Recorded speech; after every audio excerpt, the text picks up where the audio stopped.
Ang tagal naman ni Wesley. Nasaan na kaya siya? Bakit hindi pa siya umuuwi? Napatingin si Fiona sa orasan nang mailapag niya ang niluto niyang sinigang para kay Wesley. Paborito ito ng kanyang asawa, kaya yon ang niluto niya. Katatapos niya lang din sa kanyang live selling ng mga tinatahi niyang kurtina. Pangarap niyang magkaroon ng pwesto, pero saka na lang niya gagawin kapag nakaipon. Okay na rin naman na ganoon muna ang kanyang negosyo. Sa bahay lang ang trabaho niya, kaya marami pa siyang oras para asikasuhin ang kanyang asawang si Wesley. Tiningnan niya ang sinigang at bahagyang tumikim ng sabaw. Gutom na ako, nagwawala na naman ang dragon ko sa tiyan. Pero lumipas ang ilang oras, wala pa rin si Wesley. Malamig na ang sinigang, pati na ang kanin, kaya tinakpan niya na lang muna. Nag-text at tumawag siya kay Wesley pero hindi naman ito sumasagot. Maya-maya'y bumukas na rin naman ang pinto. Nagmamadali siyang tumayo para salubungin ang kanyang asawa. Nakangiti pa siya pero mabilis na napalitan ng pag-aalala nang sumuray-suray si Wesley sa pintuan. Naamoy niya agad ang alak sa katawan nito. Wesley? Malumanay ang boses ni Fiona bagamat may bahid ng pag-aalala. Late ka umuwi. Ayos ka lang ba? Ibinagsak nito ang sarili sa sofa. Oo, ayos lang ako. Nakainom lang ng kaunti. Napalunok si Fiona. Nagluto ako ng hapunan para sa atin. Hindi mo man lang sinabi sa akin na may bala ka pala na uminom ngayon. Gusto mo bang kumain? Sandali lang, iinitin ko lang yung ulam. Lumipat ang tingin ni Wesley sa mesa. Hindi ako gutom. Kumain na ako bago kami uminom kanina. Hindi na nagsalita si Fiona. Hinintay niya pa naman ang kanyang asawa. Gutom na siya kanina pero parang nawalan siya ng gana. Sana man lang nag-abala itong mag-text o kaya'y tumawag para ipaalam na hindi ito makakauwi ng maaga. Hindi na sana siya parang ewan na naghihintay. Tiniis niya pa naman ang kanyang gutom. Halata ang iritasyon sa mukha ni Wesley. Lumabas ako kasama ang mga katrabaho ko. Si Michael ang na-promote. Hindi ako ang nakakuha ng posisyon na gusto ko. Ang tagal kong pinangarap yon. Tapos binigay ng boss ko sa iba. Dapat akong nasa taas, hindi siya. Parang may malamig na hanging tumama sa tiyan ni Fiona. Naramdaman niya ang pagkabigo nito. Batid niyang pinaghirapan nito iyon. Nalulungkot ako para sa'yo. Mahina niyang sabi. Alam kong mahira pero nandito naman ako para sa'yo, Wesley. Nag-alab ang galit sa mukha ng kanyang mister. Tigilan mo ako, Fiona. Wala akong kailangan ngayon. Hindi ko kailangan ng kahit na sino. Naiinis pa rin ako. Ako ang nararapat sa promotion na yon. Sinunod ko ang lahat ng utos nila. Kahit ano. Pero sa huli, iba pa rin palang pipiliin nila. Nagtatrabaho ako ng mas mahirap kaysa sa kanilang lahat. Ako ang dapat kinikilala. Hindi siya. Tiningnan niyang mabuti ang kanyang asawa. Malaki talagang ambisyon nito sa buhay. Hindi madaling makontento si Wesley, lalo na sa career nito. Samantalang si Fiona, gusto lang ang simpleng buhay. Mas pinili niya na nga lang maging simpleng mananahi. Hindi man din siya nakatapos ng pag-aaral sa kolehiyo dahil maraming nangyari sa pamilya niya noon. Nagdesisyon na rin siyang mag-asawa para maibsan ng lungkot. Nagmula siya sa broken family, kaya pinapahalagahan niya talaga ang kanyang asawa. Hindi na rin siya close sa kanyang mga kamag-anak, pero habang tumatagal, parang hindi niya na nakikita yon. Simula nang pumanaw ang anak nila, parang nawala na rin ng kulay ang kanilang pagsasama. Napalunok si Fiona sa sakit at humakbang palapit. Wesley, naiintindihan ko na galit ka. Hindi ko intensyon na dumagdag sa problema mo. Gusto lang kitang suportahan at damayan sa mga nararamdaman mo. Hindi pinansin ni Wesley ang kanyang sinabi. Pumasok na lang ito sa kwarto nila. Napabuntong hininga na lang siya. Kinuha ni Fiona ang mga gamit ni Wesley. Kinuha niya rin ang lunch bag. Nang makita niyang may laman pang lunchbox nito at wala man lang kabawas-bawas, mas lalong sumama ang kanyang loob. Hindi talaga pinahahalagahan ni Wesley lahat ng pagkaing hinahanda niya para dito. Hindi na tama yung ginagawa ni Wesley sa'yo. Hindi man lang magawang pahalagahan lahat ng efforts mo. Nakikita kong nahihirapan ka, Fiona, at nasasaktan din ako. Kaibigan mo ako eh. Hinawakan ng kaibigan niyang si Sena ang kanyang kamay. Sinalubong ng mga mata ni Fiona ang mga mata nito. Hindi ko na talaga alam, Sena. Hindi ko na nararamdaman yung dating sigla ng pagsasama namin ni Wesley. Hindi naman siya laging ganito. Minsan, napakaamo niya. Sobrang mapagmahal sa akin pero lately, itinuloy nito ang kanyang sinasabi. Pero lately, nagiging iba na siya. Mainit ang ulo, like, girl, binabaliwala niya ang pagkaing hinahanda mo. Baka naman, hindi ka na mahal. Gumalaw ang mga daliri ni Fiona sa gilid ng kanyang mug. Hindi naman siguro, Sena. Matagal na kaming magkasintahan bago kami naging mag-asawa. Hindi basta mawawala ang pagmamahal niya sa akin. Marami lang talaga sigurong iniisip si Wesley sa trabaho niya. Nakikita ko naman yon. Umuuwi siya palagi na stress at pagod. Minsan, nagagalit siya ng walang dahilan pero iniintindi ko na lang. Napailing naman ang kanyang kaibigan.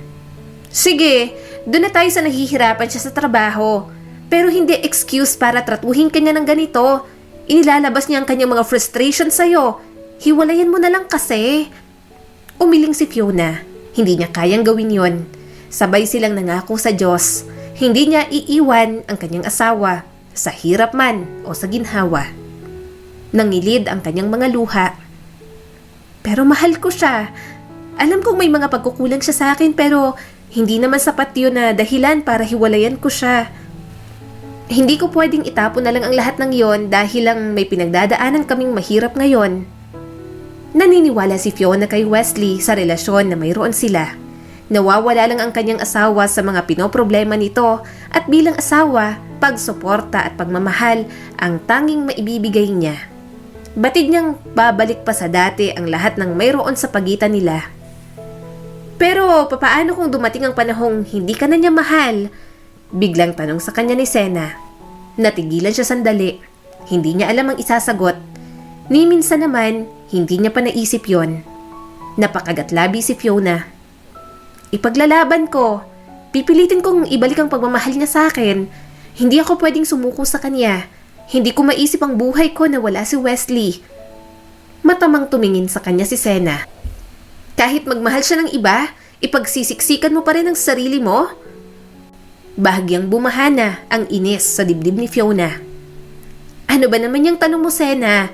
Hindi ko kailanman naisip ang mga senaryo na yon. Hindi siya pwedeng magmahal ng iba dahil asawa niya ako. Magiging taksil siya kung ganon. Magiging kabit lang ang babae niya at may karapatan akong ipagsiksikan ng sarili ko. Ako ang legal na asawa. Mahinang tumawa si Sena at sumandal sa backrest ng sofa. Kalma! Hindi ako ang kaaway mo rito. Sorry, naisip ko lang naman na tanungin ka. Gusto ko lang ang pinakamabuti para sa iyo, Fiona. At ngayon, nakita kong nasasaktan ka. Concern lang talaga ako sa iyo. Huminga ng malalim si Fiona. Ayaw niyang isipin pa ang mga tinatanong sa kanya ng kaibigan niya. Payapa ang kanyang sistema at tanging ang pakikitungo lang ni Wesley ang problema niya. Ayaw niyang dagdagan pa yon ng mga paghihinala sa kanyang mister. Sige na, alis na ako. Maghahatid pa ako ng mga nag-order sa akin ng kortina dyan sa malapit. Salamat sa time. Tumayo na si Fiona. Niyakap naman siya ng kanyang kaibigan. Nang makaalis, nag-abang lang siya ng jeep na masasakyan. Natigilan lang siya nang may humawak sa kanyang braso. Nanlaki ang kanyang mga mata. Nanay Mimay, kayo po pala yan. Ano pong ginagawa niyo rito? Ngumiti naman ang matanda sa kanya. May dadaanan lang sa munisipyo. Ikaw, saan ka pupunta? Ipinakita ni Fiona ang mga kortinang dala. Maghahatid lang po ng mga kortina sa mga nagpatahi sa akin. Wala po ba kayong kasama? Umismid naman si Nanay Mimay. Para namang may sasama sa akin. Alam mo namang wala akong pamilya. Tipid nang umiti si Fiona. Matagal niya nang kilala ang matanda. High school pa lang siya, kilala niya na ito. Si Nanay Mimay ang may-ari ng karinderya kung saan siya bumibili dati ng kanin at ulam noong estudyante pa lang siya. Mahalaga sa buhay niya ang kanyang Nanay Mimay. Naging pamilya na ang turingan nila sa isa't isa. Noong mga panahon na muntik na siyang maging bulakbol na estudyante, ito ang unang taong sumaway at pinagsabihan siya. Kapag may mga family problem si Fiona, si Nanay Mimay palagi ang nakikinig sa kanya. Para silang naging mag-ina sa kanilang mga puso. Kalandian, gusto niyo po? Ihahanap ko po kayo, Nanay Mimay. Nakangiting sabi ni Fiona. Mahina namang kinurot ng matanda ang kanyang tagiliran. Ikaw talaga, binibiro mo na naman ako ng ganyan. Alam mo namang mga salot ang lalaki. Mahinang tumawa si Fiona. Ayaw talaga nito sa mga lalaki. May asawa naman si Nanay Mimay, yun nga lang matagal nang hiwalay. Ang alam niya, niloko ang matanda ng asawa nito. Lumayo si Nanay Mimay at hindi na muling nagpakita. Nagkaroon ulit ng panibagong mahal sa buhay pero tamad at pabigat naman sa buhay niya. Hindi na rin nagkaroon ng anak kaya ang ending, tumanda na lang mag-isa. Maya-maya ay may humintong jeep. Halika na, Nay, sakay na po tayo sa jeep. Tinulungan niyang sumakay ang matanda. Hindi naman nagmamadali si Fiona kaya sinamahan niya na nga lang ito sa munisipyo. Medyo malabo pa naman ang mga mata nito at nahihirapang tumawid. Sige na, Fiona, iwan mo na ako rito, kaya ko na. Dalhin mo na yung mga kortina sa pupuntahan mo. Pag-iingat ka, ha? Bilin sa kanya ni Nanay Mimay. Tiningnan niya ito ng mabuti. Sige po, bukas kapag wala po akong ginagawa, bibisita po ako sa inyo. Ipagluluto ko po kayo ng maha blanca. Napangiti naman agad si Nanay Mimay. Alam mo talagang paborito ko. Aasahan kita, ha? Hihintayin kita, Fiona. Kapag hindi ka pumunta, magtatampo ko sa'yo. Niyakap niya ang matanda bago umalis sa munisipyo. Nang matapos sa gawain, umuwi na rin naman siya. Nabigla pa nga siya nang makita si Wesley sa loob ng kanilang bahay. Teka, ang aga mo, sabi ni Fiona at inilapag ang kanyang kaunting pinamiling pagkain. Napailing si Wesley. Natanggal ako sa trabaho. Natigilan si Fiona sa paglalabas ng mga gulay sa plastic. Aha? Bakit? Uminom ng alak si Wesley. Sinapa ko si Michael. Sobrang yabang eh. Nadamay ko pa si boss. Sinibak tuloy ako sa trabaho. Hindi ba ako bibigyan ng recommendation? Mga wala silang utang na loob. Ang dami kong naging ambag sa kumpanya nila. Tapos ngayong tapos na sila sa akin. Basta na lang akong itatrato na parang basura. Napabuntong hininga na lang si Fiona. Naaawa siya sa kanyang asawa. Hindi niya alam kung papaano pa ito dadamayan. Puro na lang tungkol sa trabaho ang problema nito. At ngayong wala na, siguradong mas lalo lang mapofrustrate si Wesley sa sitwasyon nito. Hayaan mo na. Siguro magpahinga ka muna. Saka ka na lang ulit maghanap ng trabaho. May ipon naman tayo. Ipahinga mo muna ang isip at katawan mo sa mga nangyari. Mungkahin na lamang ni Fiona. Sinapo ng kanyang asawa ang noo nito. Ayoko ng ganito. Ayoko manatiling empleyado lang ako. Gusto kong may marating ako sa buhay. Gusto ko ng sariling negosyo. Yung ako ang boss at hindi ako yung palagi na lang utusan. Hangad din naman yun ni Fiona para kay Wesley. Pero sa ugali ng kanyang asawa, kahit isang beses, hindi niya ito makita sa mga bagay na pinapangarap nito. Mataas ang ambisyon pero hindi niya makitaan ang pagsisikap at pagtsatsaga. Alam ni Fiona na lahat ng tagumpay ng tao nagsisimula sa maliit at mababa. At yon ang hindi maintindihan ng kanyang asawa. Para bang ayaw nitong dumaan sa mahirap na daan. Hindi niya lang madiretso si Wesley dahil siguradong ma-o-offend lang ito. Anong balak mo ngayon? Mahinang tanong ni Fiona at nagsimula ng magluto. Sumagot naman si Wesley. Mag-start ng negosyo o maghanap ng company na pwede akong mag-invest. Gagamitin ko yung ipon natin para doon. Bumaha agad ang kaba sa kanyang dibdib. Sigurado ka ba? Baka naman wala kang mapala dyan? Mabilis na nainis si Wesley. Huwag mo ngang sabihin yan. May mapapala yun. Matagal ko na rin namang plano to. Mapagkakatiwalaan ko ang desisyon na gagawin ko. Dahil alam ko naman ang sistema sa mga ganito. Isa pa, ako naman ang naghirap sa perang gagamitin ko para dito. At wag mo nang pakialaman. Sino na lang ba ang gagastusan natin? Wala na naman tayong dahilan para mag-ipon. Wala na si Cholo. Nanikip agad ang dibdib ni Fiona. Pagkabanggit pa lang sa pangalan ni Cholo. 3 taon na simula nang pumanaw ang anak nila. Pero ang sakit, nasa kanya pa rin. Nangungulila pa rin siya sa kanilang nag-iisang anak. Alam Alam niya namang sinisisi siya ni Wesley kung bakit nawala sa kanila si Cholo. Kahit siya, sinisisi rin ang kanyang sarili. Paulit-ulit siyang humihiling na sana siya na lang talagang nawala. Hindi niya naman ginustong pabayaan ng bata. Nagbakasyon sila kasama ang mga kamag-anak ni Wesley. Walang asawa niya noon dahil sa trabaho. Nagkaroon ng aksidente. Pinagluluto siya ng kaniyang biyanan sa likod ng cottage. Hindi siya makaalis dahil palagi siyang inuutusan.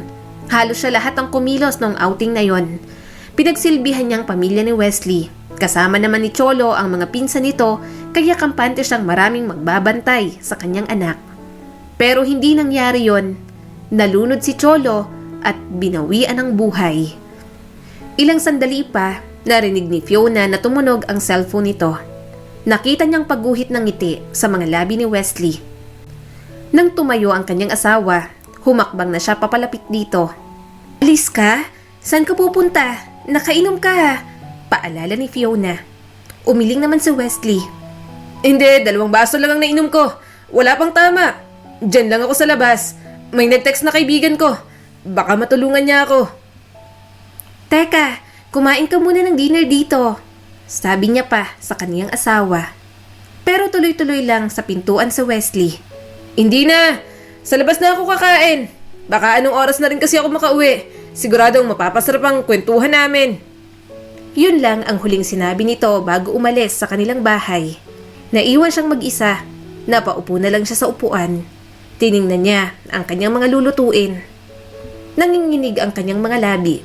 Mahal niya si Wesley pero pakiramdam niya, unti-unti na siya nitong binibitiwan. Parang wala na siyang halaga.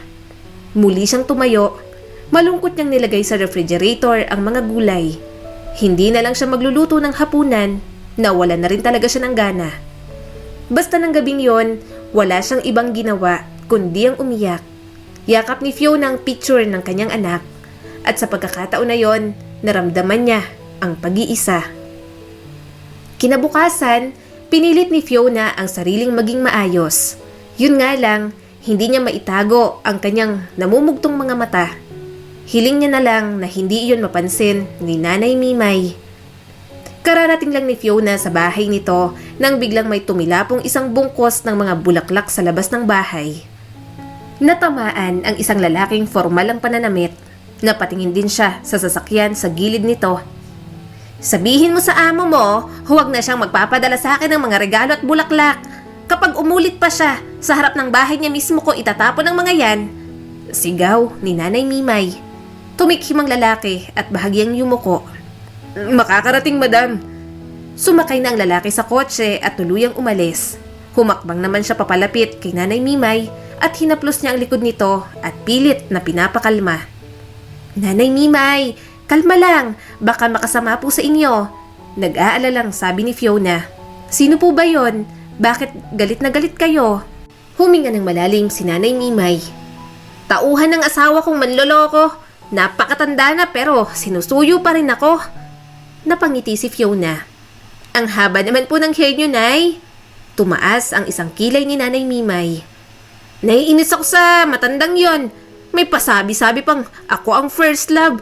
Kung mahal niya pa rin ako, hinding-hindi niya magagawang lokohin ako. Kaso nagkaroon ng kabit. May anak pa nga sila." Napabuntong hininga na lang si Fiona. Inakay niyang makapasok si Nanay Mimay sa loob. Mabait naman ito, pero talagang isang tao lang ang magpapakulo ng dugo at yon ay ang asawa nito. Nagpatuloy pa si Nanay Mimay. "Gusto niyang tumira ako kasama niya. Nauna nang matigok ang pinagpalit niya sa akin, kaya ako naman ang kinukulit. Hinding-hindi na ako magpapautos sa kanya, no? Kahit mag-isa na lang ako habang buhay, wala akong pakialam. Huwag ko na lang makitang pagbumukha niya." Inilapag niya sa lamesa ang kanyang mga dala. "Hayaan niyo na po yun, Nay. Huwag na po kayong magalit. Kumain na lang po kayo ng mahablang na dala ko. Dito na rin po ako magtatanghalian." Hinawakan nito ang kanyang kamay. "Mabuti na lang at nandito ka. Ikaw na lang talagang nagpapakalma sa akin, Fiona." Napangiti naman siya.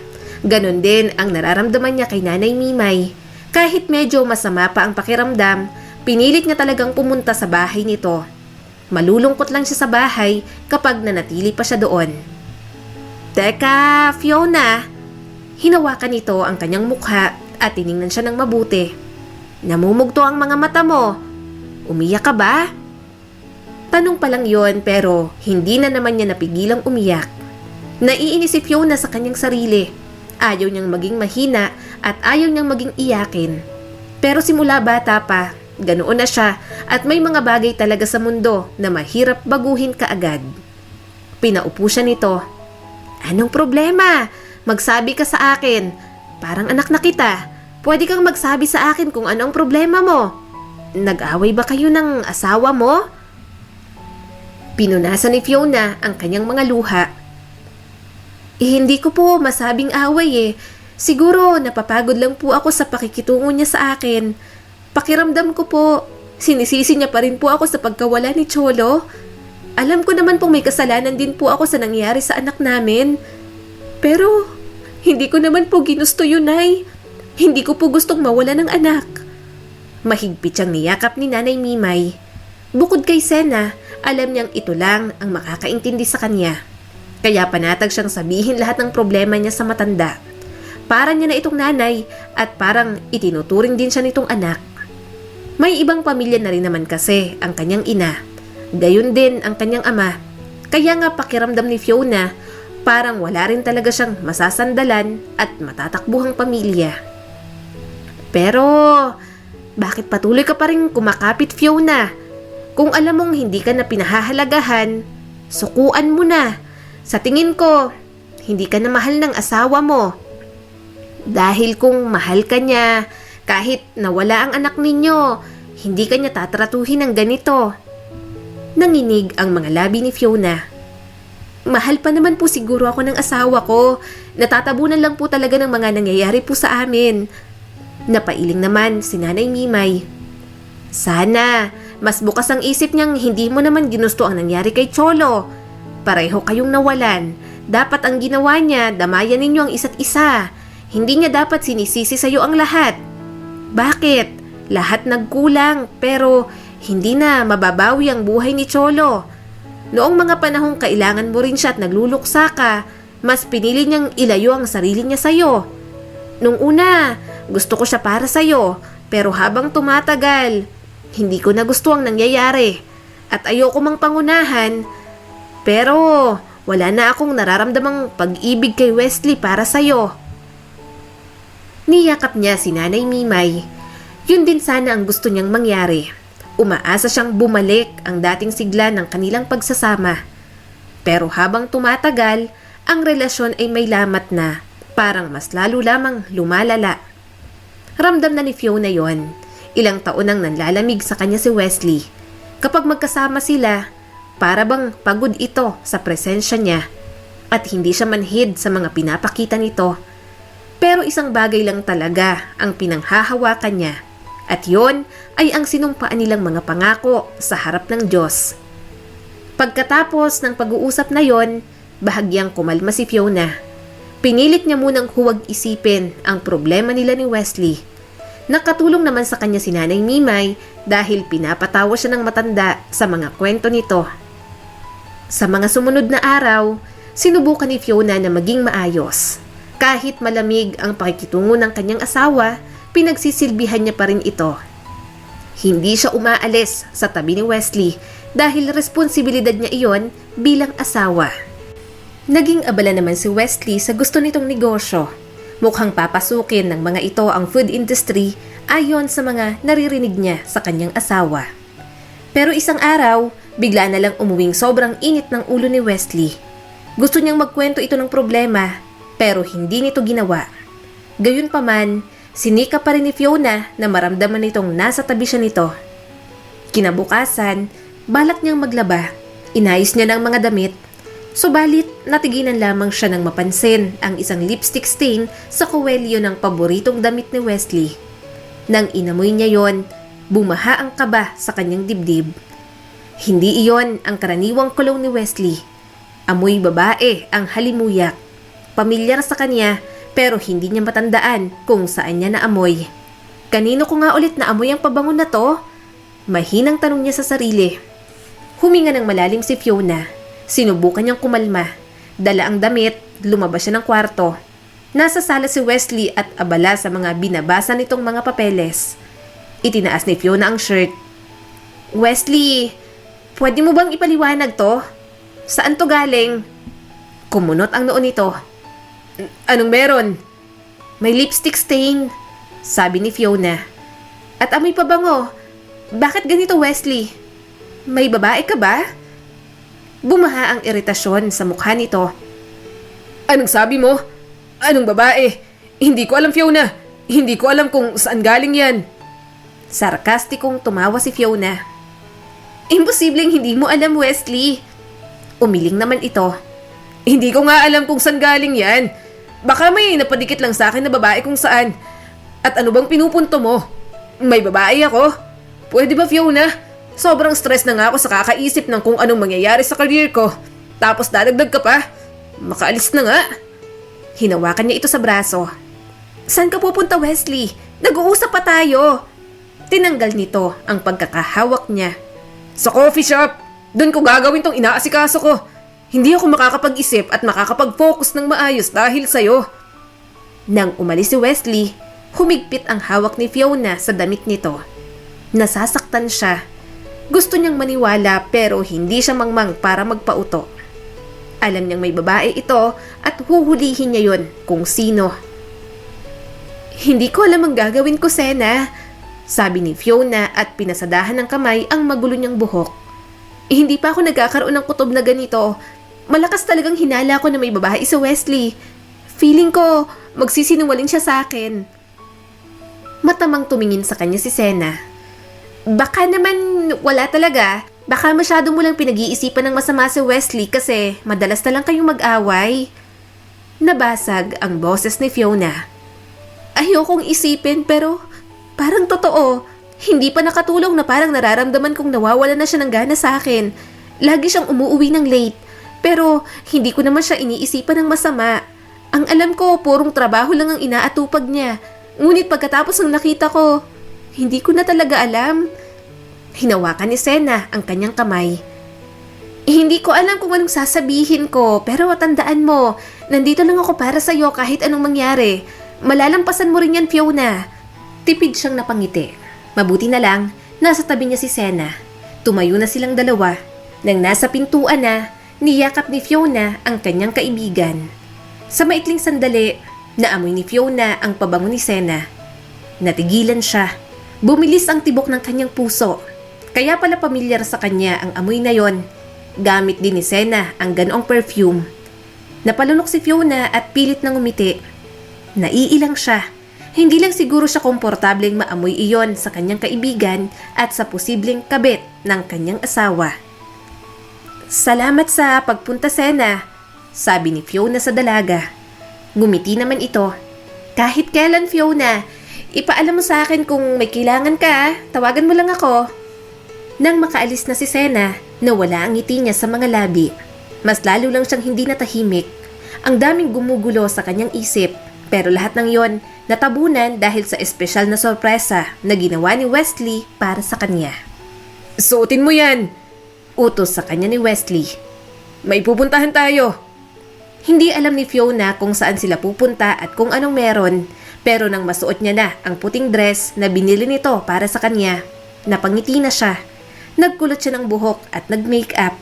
Hindi niya na matandaan kung kailan siya huling nag-ayos ng ganoon. Pero lahat ng bigat na kanyang nararamdaman, naglaho na parang bula. Saan tayo pupunta, Wesley? May bahid ng saya na tanong ni Fiona. Seryoso naman itong sumagot. Sa restaurant, kakain lang tayo. Pagkatapos may pupuntahan tayo. Napangiti si Fiona at mas lalong napuno ng kagalakan ng kanyang puso nang dalhin siya nito sa isang mamahaling restaurant. Pakiramdam niya, mahalaga ulit siya sa buhay nito. Subalit parang panaginip lang ang lahat na mabilis na inagaw sa kanya. Anong ginagawa natin dito? Saan tayo pupunta?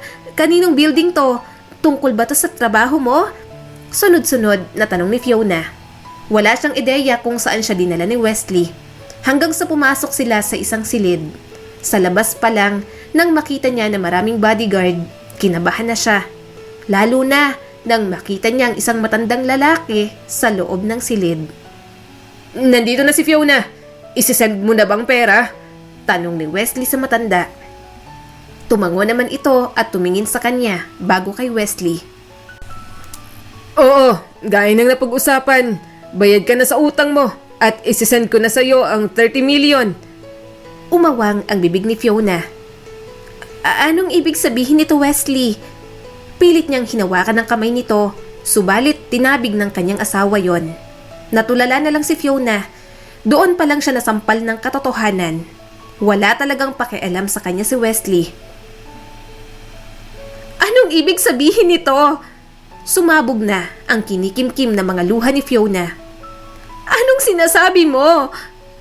Hindi makatingin ng diretso sa kanya si Wesley.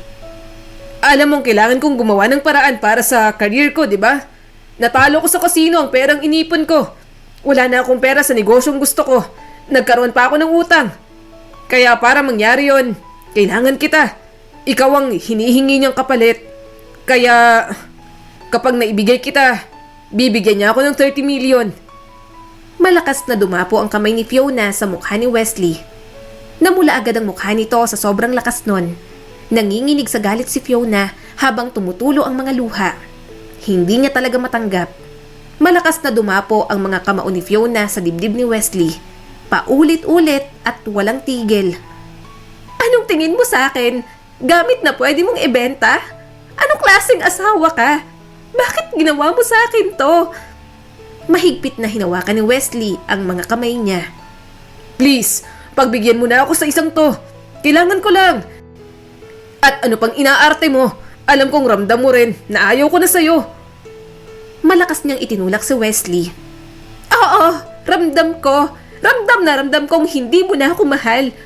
Pero hindi ko inaasahang gagawin mo sa akin to. Mas masahol ka pa sa hayop, Wesley. Asawa mo ko, kaya bakit mo ko tatratuhin ng ganito? Bigla na lang itong umalis sa kanyang harapan.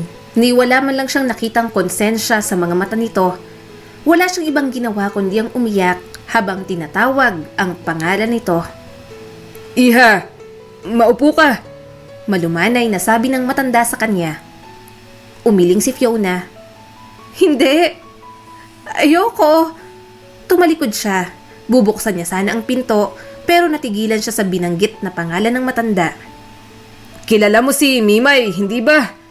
Tanong sa kanya nito. Dahan-dahang lumingon si Fiona. Bakit kilala mo si Nanay Mimay? Dahil ako ang dating asawa niya. Ako si Eduardo. Inilahad ng matanda sa kanyang upuan. Maupo ka, Fiona. Alam kong nagugulat ka sa lahat pero magtiwala ka. Wala akong gagawing ikakasama mo. Pinahahalagahan kita katulad ng pagpapahalaga sa iyo ni Mimay. Tiningnan niyang mabuti si Eduardo. Mukha naman ngang mabait ito. Pinunasan ni Fiona ang mga luha. Marahan siyang lumapit sa upuan at umupo katulad ng gusto ng matanda. Tipid nang umiti sa kanya si Eduardo. Alam kong nabibigla ka, pero wag ka sanang matakot, Iha. Napatingin si Fiona sa kanyang mga daliri. Binenta po ako ng asawa ko sa inyo. Hindi ko po maiwasang matakot. Sobrang nabibigla po ako. Hindi ko po maintindihan. Bumuntong hininga si Eduardo. Pero ngayon, nalaman mo na ang tunay na ugali ng asawa mo, hindi ba? Kaya kanyang ipagpalit sa kahit na ano. Wala kang halaga sa kanya. Tumulo na naman ang mga luha ni Fiona. May punto ang matanda. Walang matinong asawa ang magbebenta ng misis niya sa isang tao. Nagpatuloy si Eduardo. Hindi naman niya naisip na ibenta ka at ialok sa akin. Ako ang nagsabi kay Wesley. Sinabi kong ikaw ang kapalit na gusto ko sa perang gusto niya. Napakayabang ng asawa mo. Nag-aastang hari sa hindi niya naman teritoryo. Sinubukan ko lang siya pero nagulat ako nang willing talaga siyang ipagpalit ka para sa pera. Napapikit si Fiona. Mas lalong dinudurog ang kanyang puso. Hindi niya matanggap na ginawa sa kanya iyon ng sariling asawa. Para lang sa halagang 30 million, nagawa nito ang isang kasuklam-suklam na bagay sa kanya. Tumingala si Fiona sa matanda. Kung ganon, bakit? Bakit ako po ang hinihingi niyong kapalit? Ngumiti sa kanya si Eduardo. Matagal na kitang pinasusubaybayan. Parang anak ang turing sa'yo ni Mimay, kaya gano'n na rin kitang tinuturing. At hindi ko gustong ugali ng asawa mo. Puro ambisyon, kayabangan at pera ang nasa isip. Ramdam kong hindi siya makabubuti sa'yo at tama nga ako. Hindi ko alam na kakagat siya sa patibong ko. Napabuntong hininga si Fiona. Parang sasabog ang kanyang dibdib. Hindi niya pa rin maintindihan lahat. Hindi niya na alam ang susunod na gagawin pagkatapos ng pag-uusap na yon. Kung bibigyan siya ng pagkakataong umuwi, ayaw niya munang gawin. Ayaw niya munang harapin si Wesley. Nag-uumapaw pa ang galit niya para sa walang kwenta niyang asawa. Kahit pa sinabi ni Eduardo na patibong lang nito ang lahat, sobrang mali pa rin. Inisip pa rin ni Wesley na ipagpalit siya para sa malaking halaga ng pera. Kumagat ang kanyang asawa dahil wala na naman siyang halaga para dito. Pero isa lang ang alam ni Fiona. Ang matandang lalaki na nasa kanyang harapan, walang masamang hangarin para sa kanya. At katulad ng nararamdaman niya para kay Nanay Mimay, ganoon din siya kapanatag kasama ang dating asawa nito. Para sa 30 million, ano pong balak niyo sa akin? Bakit ako po ang hinihingi niyong kapalit kay Wesley? Mahinang tanong ni Fiona. Tiningnan siyang mabuti ni Eduardo. Simple lang naman ang hiling ko sa buhay. At yun ay ang makasama ulit si Mimay. Kaya lang masyadong pakipot at mahirap suyuin ang babaeng yon. Alam kong marami akong kasalanan sa kanya pero matanda na ako, iha. Gusto kong masulit ang buhay kasamang taong minamahal ko talaga. At gusto ko, tulungan mo akong mapaamo si Mimay sa akin. Bumaha ang gulat kay Fiona. Para po sa 30 million, yun lang po ang gusto niyong gawin ko? Umiling si Eduardo. Walang kasing halaga si Mimay sa akin. Isang beses lamang ako nagkamali sa kanya pero nasira lahat ng pangarap ko para sa aming dalawa. At pinagsisisihan ko yon sa mahabang panahon, Fiona. Maubos man ang pera ko, makapiling ko lang siyang muli, magiging tunay na yaman na para sa akin. Tiningnan ni Fiona ang matanda. Si Eduardo ang klase ng asawa na kahit marami na ang nangyari, nananatili pa ring nakakapit sa pag-ibig nito para kay Nanay Mimay. Gusto niya tuloy malaman kung ano ang side nito. Tanging kay Nanay Mimay lamang kasi ang alam niyang side ng kwento. Hindi niya maiwasang magkumpara. Malayong malayo ang kanyang asawang si Wesley kay Eduardo. Napakababaw ng pagmamahal nito para sa kanya. Nang mawala si Cholo sa mga buhay nila, sa halip na mas lalong kumapit sa kanya, mas lalo namang kumawala. At kahit saan tingnan na anggulo, anuman ang dahilan, sobrang mali na ipagpalit siya nito para sa pera. Asawa niya si Wesley pero hindi siya pag-aari nito na pwede na lang ibenta. Huminga ng malalim si Fiona. Hindi niyo na po kailangang bigyan ng asawa ko ng 30 million para lang tulungan ko kayo kay Nanay Mimay. Malaking halaga po yon at napunta lang din naman sa walang kwentang asawa ko. Kung lumapit lang po kayo sa akin, tutulungan ko naman po kayo. Dahil kahit ako, ayoko pong maging mag-isa si Nanay Mimay sa buhay. Umiling naman si Eduardo. Hayaan mo na, iha. Hindi naman kawalan sa akin ang perang yon. Isa pa, gusto na rin kitang ilayo sa asawa mo. Hindi ko gustong manatili ka pa sa poder ni Wesley. Dahil katulad ng sabi ko sa'yo, parang anak kita, Fiona. Makakabuti para sa'yo ang gusto ko. Natahimik si Fiona. Muling namuo ang mga luha sa gilid ng kanyang mga mata. Hindi niya alam kung kailan huling may nag-alala sa kanya ng ganoon. Kung sino pang hindi niya mga kadugo at kilala, ang mga ito pa ang tunay na nagmamalasakit sa kanya. Binibigyan kita ng pagkakataong makilala mo ang tunay na kulay ni Wesley. Hanggang dito na lang ang pakikialam ko. Ikaw nang hahayaan kong magdesisyon sa susunod mong gagawin. Huwag mo sanang isiping bilanggo ka sa akin dahil lang binenta ka ni Wesley. Hindi ganun ang intensyon ko, Fiona. Basta magawa mo lang na makapagkasundo kaming muli ni Mimay, wala na akong hihilingan kahit na ano mula sa'yo. Malaya ka rin sa kung anong gusto mong gawin sa buhay mo.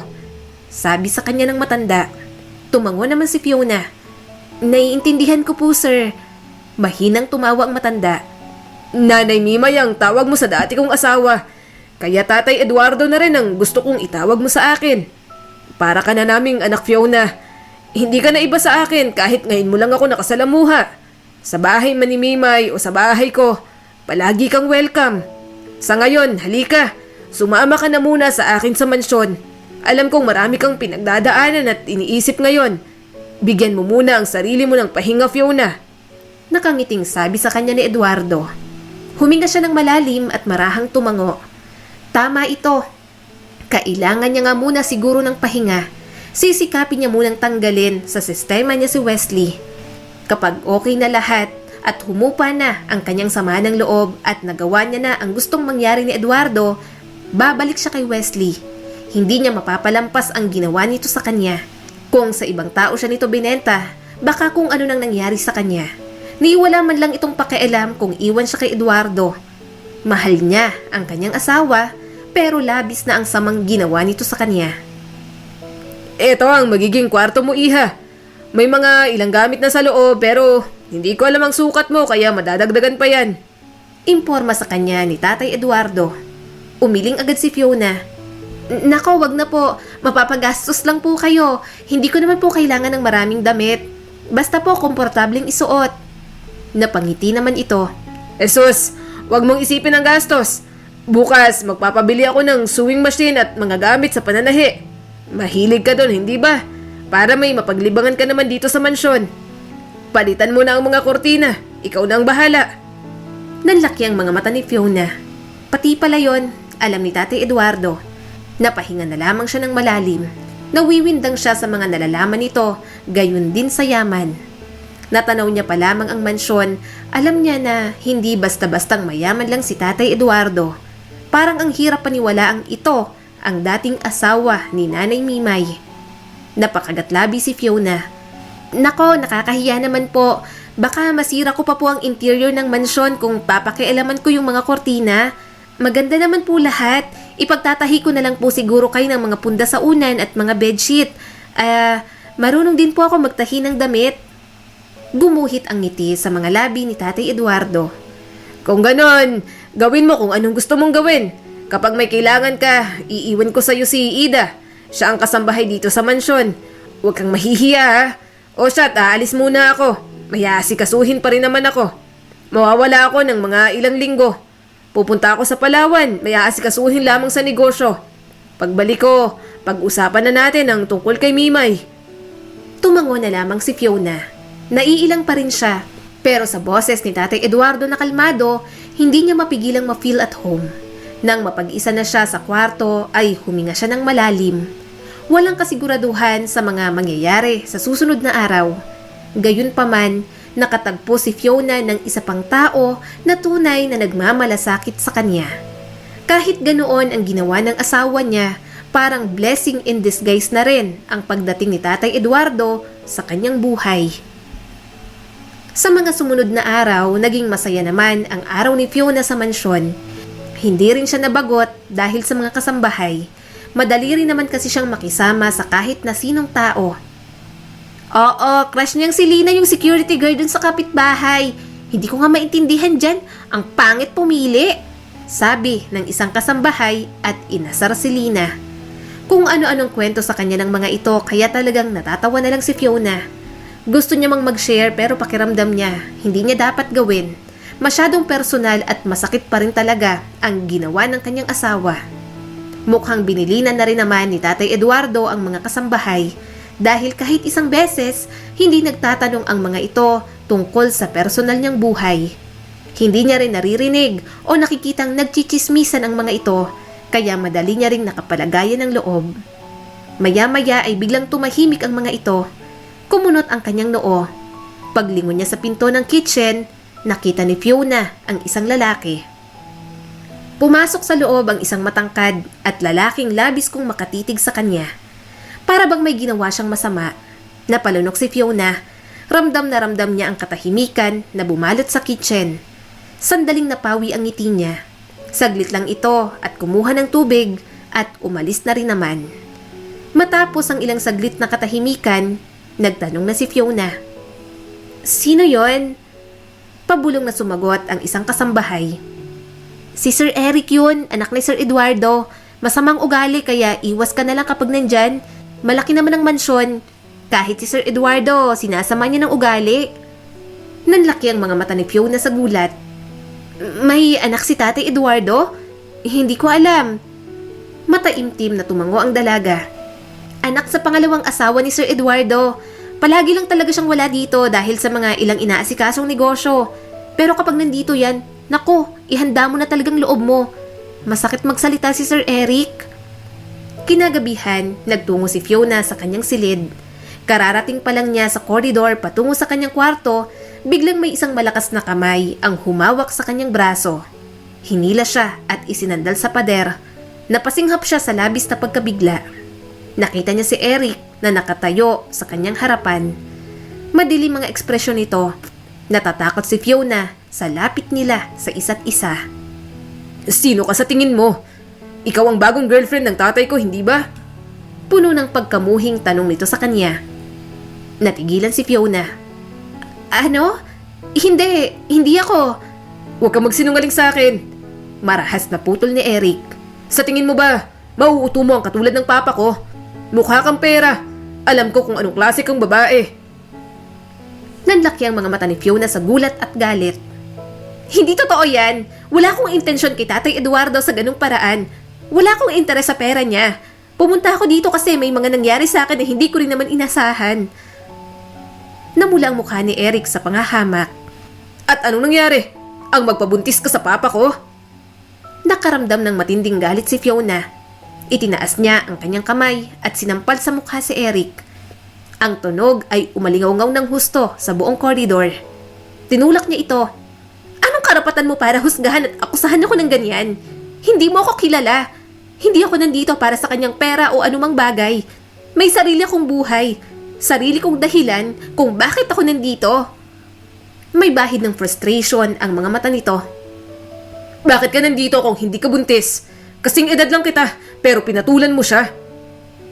Nanginginig ang mga kamay ni Fiona sa galit. Mas mabuting ihinto mo ang paggawa ng mga akusasyon, gayong hindi mo naman alam kung ano ang totoo. Hindi ko kailangang ipaliwanag sa iyo ang sarili ko, at hindi ko hahayaang tratuhin mo ako ng ganito. Tinalikuran ni Fiona si Eric. Mabilis siyang tumakbo at pumasok sa kanyang kwarto. Nang maisarado niya ang pinto, pinasadahan niya ng kamay ang kanyang buhok. Hindi niya inasahang yon ang matatanggap niyang mga salita mula kay Eric. Napapikit si Fiona. Hiling niya na sana hindi na sila magkaroon ng ganoong pag-uusap. Ayaw niya itong makita pero mukhang hindi siya pagbigyan. Walang araw na hindi siya nito ginagalit at iniinis. Hanggang isang araw, naramdaman na lang ni Fiona na parang may nagbago. Bakit kanina ka pa nakatitig sa akin? May iniisip ka na naman bang mga masasamang salita para sa akin? Sarkastikong tanong ni Fiona habang nagdidilig ng mga halaman. I'm sorry. Biglang sabi ni Eric. Sandali siyang natigilan at napatingin dito. Ano yon? Hindi ko narinig. Napamura si Eric. Sorry nga. Napabuntong hininga naman si Fiona.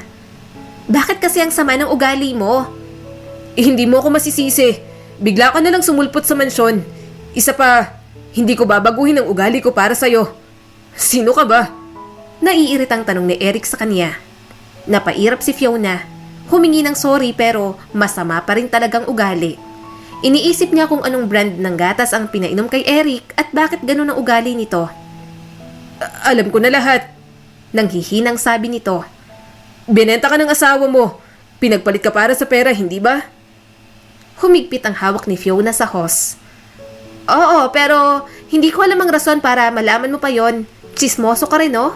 Napabuntong hininga si Eric at mas talong lumapit sa kanya. Sinabi sa akin ni Papa lahat ng pinagdaanan mo. Napakagatlabi si Fiona. Marahan na ang boses ni Eric, parang punong-puno ng pag-iingat. Umawang ang kanyang bibig nang iyakapin siya nito mula sa likuran. Hindi ako marunong mag-comfort pero hayaan mong yakapin kita. Hindi mo sinasabi pero alam kong mabigat na, Fiona. Mahinang sabi sa kanya ni Eric. Namuo agad ang luha sa mga mata ni Fiona. Bakit ang dali nitong mapansin? Tama si Eric, sobrang bigat na ng kanyang nararamdaman. Pinipilit niya na lang talagang maging masaya. Simula ng araw na yon, kahit papaano, nagkasundo sila ni Eric. Hindi na siya nito madalas awayin. Nalaman niya rin na ayaw pala nitong mag-asawa ulit si Tatay Eduardo. Bakit ayaw mo? Ayaw mo bang maging masayang papa mo? Saka dati niya namang asawa si Nanay Mimay ah. Umupo si Fiona sa nakita niyang upuan sa garden. Tumabi naman sa kanya si Eric. Hindi naman sa hindi masaya. Siguro, immature na lang talaga ako. Ayokong balikan pa ni Papa si Tita Mimay dahil pakiramdam ko, malaking pasakit yun sa totoo kong mama. Kahit wala na siya, mahal ko pa rin naman siya. Walang makakapalit sa kanya. At masakit sa akin dahil nakita kong hindi naman talaga siya minahal ni Papa. Napilitan lang talaga dahil nga ako ang naging bunga. Sandaling nag-isip si Fiona. Pero wala namang kasalanan si Nanay Mimay sa nangyari sa kanilang tatlo. Saka hindi naman ibig sabihin nakakalimutan mo ang mama mo kung sakaling tanggapin ulit ni Nanay Mimay si Tatay Eduardo. Naniniwala ako na may pagmamahal din ng papa mo sa mama mo. Hindi siya tatagal sa inyo sa mahabang panahon kung hindi. Kaya hayaan mo na lang siya ngayon. Matanda na siya at gustong bumawi sa kasalanan niya sa dati niyang asawa. Napabuntong hininga si Eric at dumantay sa kanyang balikat. Napangiti naman si Fiona. Komportable na talaga sila sa isa't isa. Oh, ano ba yan? Para namang ewan. Bakit bang hina ng utak mo? Simpleng gawain lang? Naiinis na tanong ni Eric sa kasambahay nila. Nanginginig na ang paghawak ng kasambahay sa pitchel. Sorry po. Hinawakan ni Fiona ang kamay ni Eric. Huwag kang magsalita ng ganyan. Please, huminga ng malalim si Eric at nagsimula ng kumain. May mga pagkakataon talaga na hindi nito mapigilan ang sarili. Mabuti na lang talaga, nakikinig sa kanya. Ang galing ng powers mo, Fiona. Paano mo napapaamo ang leon na yon? Bulong sa kanya ng kasambahay nang mapag-isa na sila. Mahina siyang tumawa. Mabait naman siya at maunawain. Kulang lang talaga siya sa mga tao na iintindi sa kanya. Sa mga sumunod na araw, wala siyang ibang ginawa sa mansyon kundi ang makisalamuha sa mga tao roon. Hanggang dumating ang araw na hinihintay ni Fiona. Handa na siyang harapin ang kanyang asawa. Gusto niya munang tapusin yon bago mag-focus sa pagiging kupido kina Tatay Eduardo at Nanay Mimay. Ready ka na bang makaharap ang husband mo? Tanong sa kanya ni Eric. Napairap si Fiona. Ex-husband. Mahinang tumawa si Eric at napailing, sabay silang bumaba ng sasakyan. Nagpatulong siya kay Eric para masampahan ng kaso si Wesley. Gusto niya na rin ng annulment, kaya para sa kanya, hindi niya na ito asawa. Sa tingin ko, mapapabilis ang annulment nyo. Gagawa ko ng paraan. Isa pa, may mga matitibay na grounds kaya sure akong approve na yan sa korte. Sabi pa ni Eric sa kanya. Lumingon si Fiona sa binata. Salamat sa lahat ng tulong mo Tatanawin ko tong malaking utang na loob sa'yo. Ngumiti naman si Eric. Huwag mong isiping utang na loob to. Ginagawa ko to dahil gusto kitang tulungan. At may gusto rin naman akong kapalit. Kumunot ang noo ni Fiona. Ano naman yon?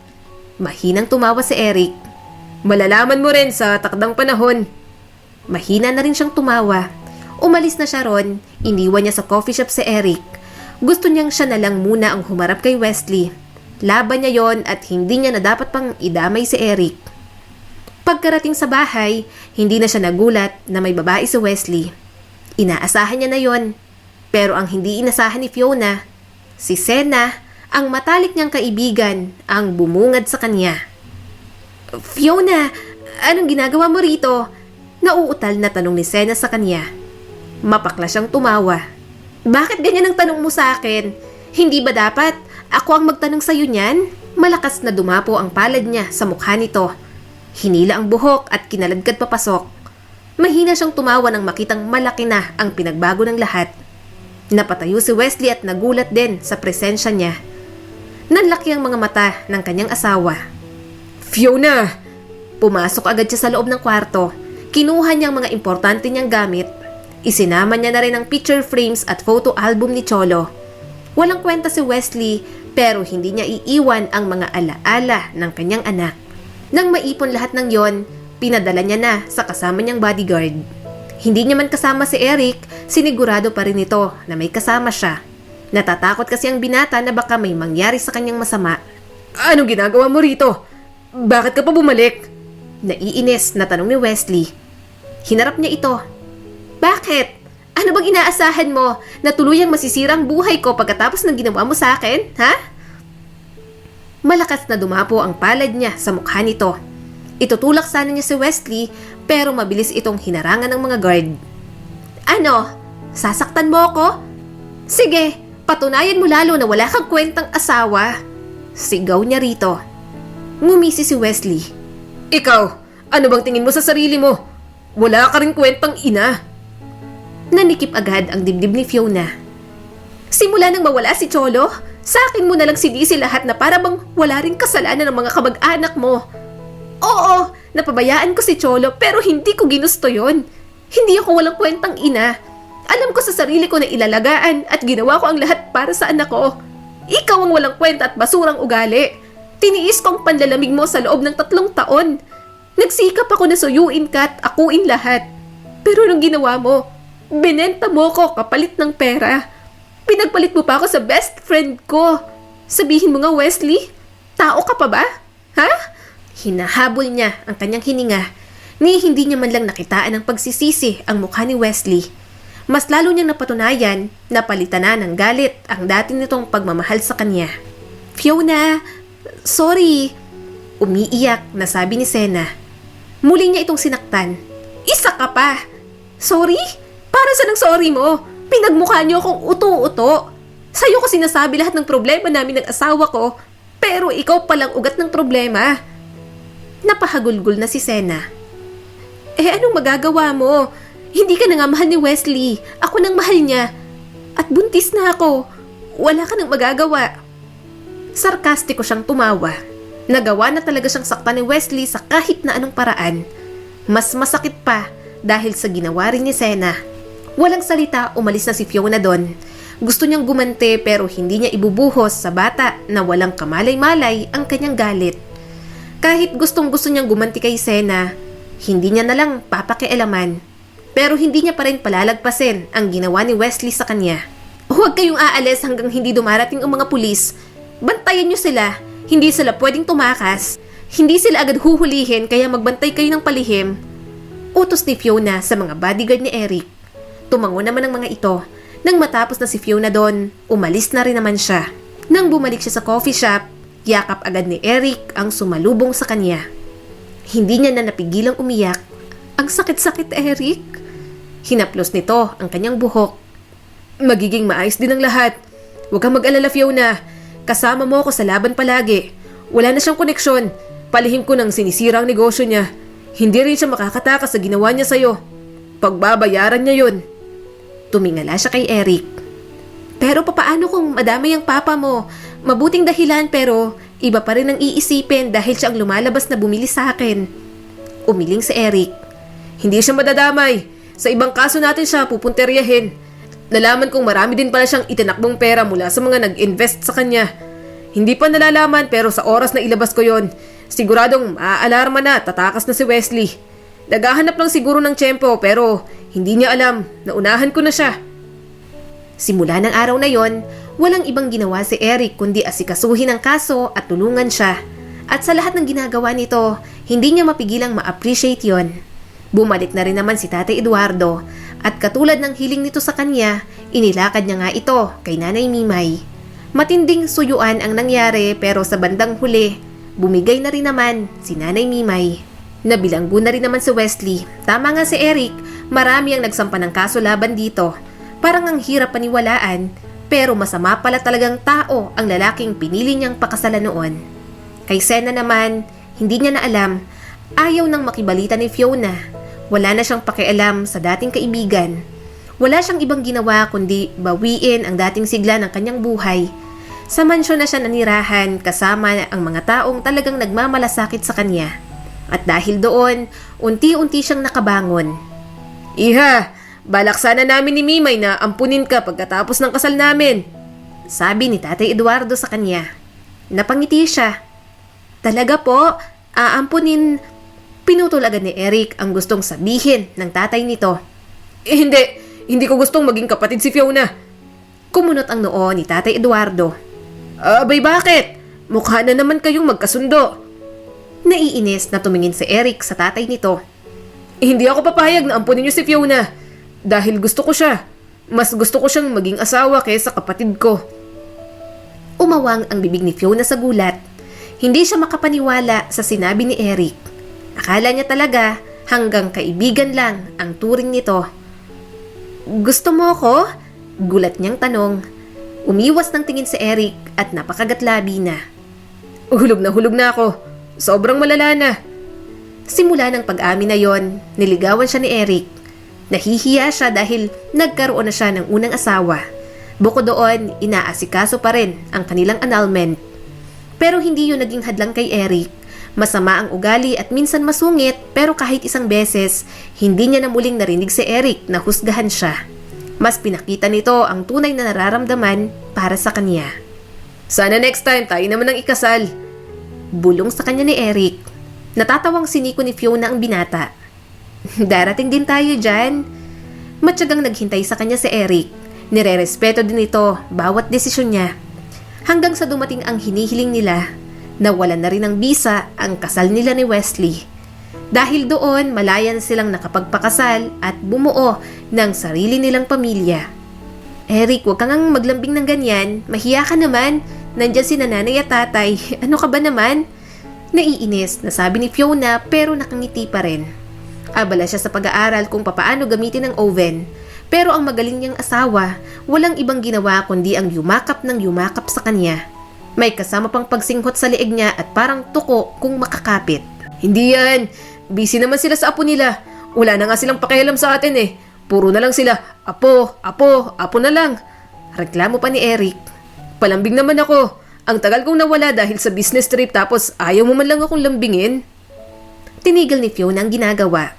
Niyakap niya na si Eric. Malaking tao pero parang batang magtampo pagdating sa kanya. Mahina siyang napatili nang buhatin siya nito at itakbo papunta sa kwarto nila. Nang makarating sa silid, hinampas niya agad si Eric. Nakakahiya ka talaga. Mahinang tumawang asawa niya at niyakap siya ng mahigpit. Okay lang yan. Mag-asawa naman tayo. Muli siyang napangiti. Wala na siyang mahihiling pa. May mabuti siyang asawa. Biniyayaan pa siya ng isang anak. May maayos din na mga biyanan. Minsan ay iniisip niya, siguro humiling lang si Cholo para sa kanya. Tila hiniling ng anak niya sa Diyos na bigyan siya ng bagong buhay, malayo sa kalungkutan at pagdurusa. At labis na ipinagpapasalamat yun ni Fiona. Ang kwentong ito ay nagpapaalala sa atin na mahalin natin ang ating mga asawa. Hindi lang dapat natin sila sa saya at tagumpay sinasamahan, kundi sa kalungkutan at mga kabiguan sa buhay. Tandaan din sana natin na hindi isang bagay na pag-aari ang ating mga asawa, kundi isang mahalagang bahagi ng ating buhay na dapat yakapin at respetuhin bilang tao na minamahal natin. Muli, ito po si Skylar Guro at sana may bago na naman kayong natutunan sa kwento natin ngayon. Maraming salamat po.